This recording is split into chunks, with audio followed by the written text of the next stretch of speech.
The mansion stood at the edge of the ocean, all glass and marble, a monument to power and isolation.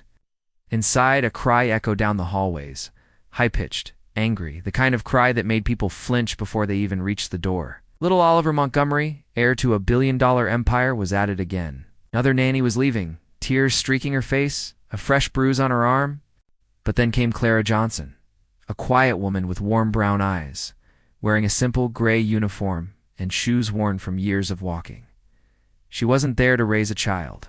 She was just the cleaner. Before I tell you what happened next, tell me in the comments where you're rewatching from. I love knowing who's listening. When Clara first saw Oliver, he was throwing wooden blocks at a mirror, shrieking at his own reflection. His mother, Evelyn Montgomery, watched helplessly from the door, her diamond bracelet trembling as she whispered, "He won't let anyone touch him." Clara simply nodded, mopped up the spilled milk, and said softly, "He's just scared." Evelyn almost laughed. Scared? The boy who had bitten 3 nannies and locked another in a closet? But Clara didn't explain.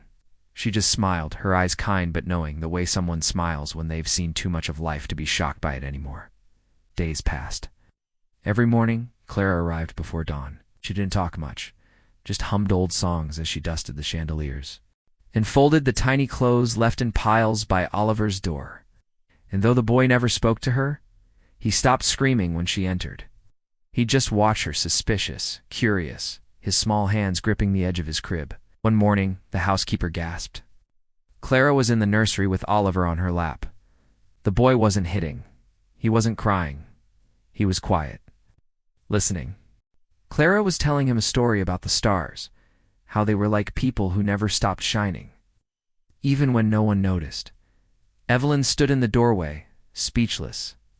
For the first time in years, her son wasn't afraid, but not everyone was happy. The head nanny, Miss Grace, didn't trust Clara. "You're here to clean floors, not play mother," she sneered one evening. "He needs professionals, not—" She stopped herself before finishing the sentence. But the look in her eyes said the word loud and clear, "Not you." Clara only lowered her gaze. "Every child needs love, ma'am. Even the rich ones." Over the next few weeks, Oliver's behavior changed. The tantrums grew shorter.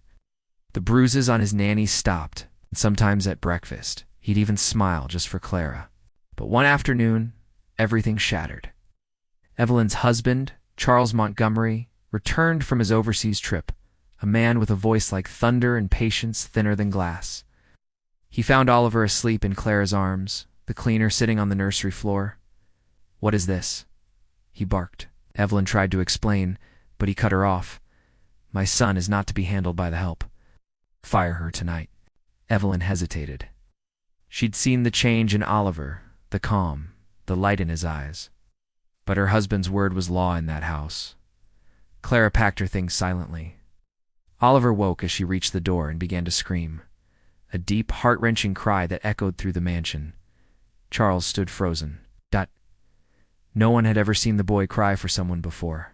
He reached for his father's leg, hitting him with his tiny fists, shouting, "No, Clara, stay."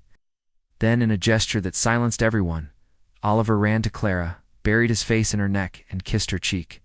The room fell into stillness. Even Charles, cold, calculating Charles, couldn't speak.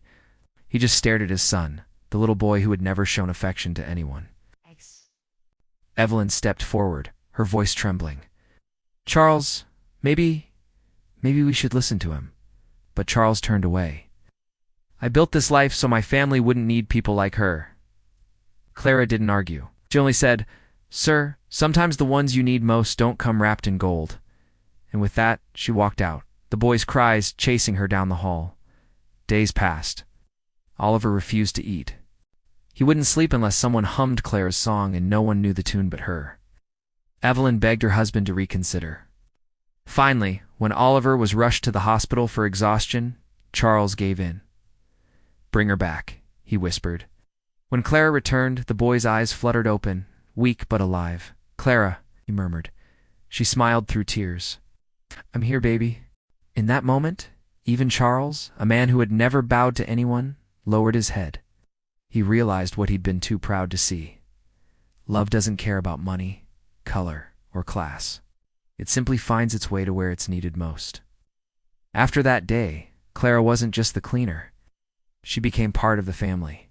Charles built a community center in her name, a place for children who needed the kind of love that money couldn't buy. Years later, when Oliver stood on a stage at his graduation, he told the crowd, "The woman who changed my life didn't have a title. She had a heart."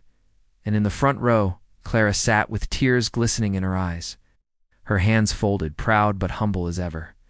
Because kindness doesn't vanish, it waits, and it finds its way back. And sometimes, the smallest act of love can break the walls even money can't reach. If this story touched your heart, make sure to like, subscribe, and tell me in the comments what's one act of kindness you'll never forget. I love hearing your stories.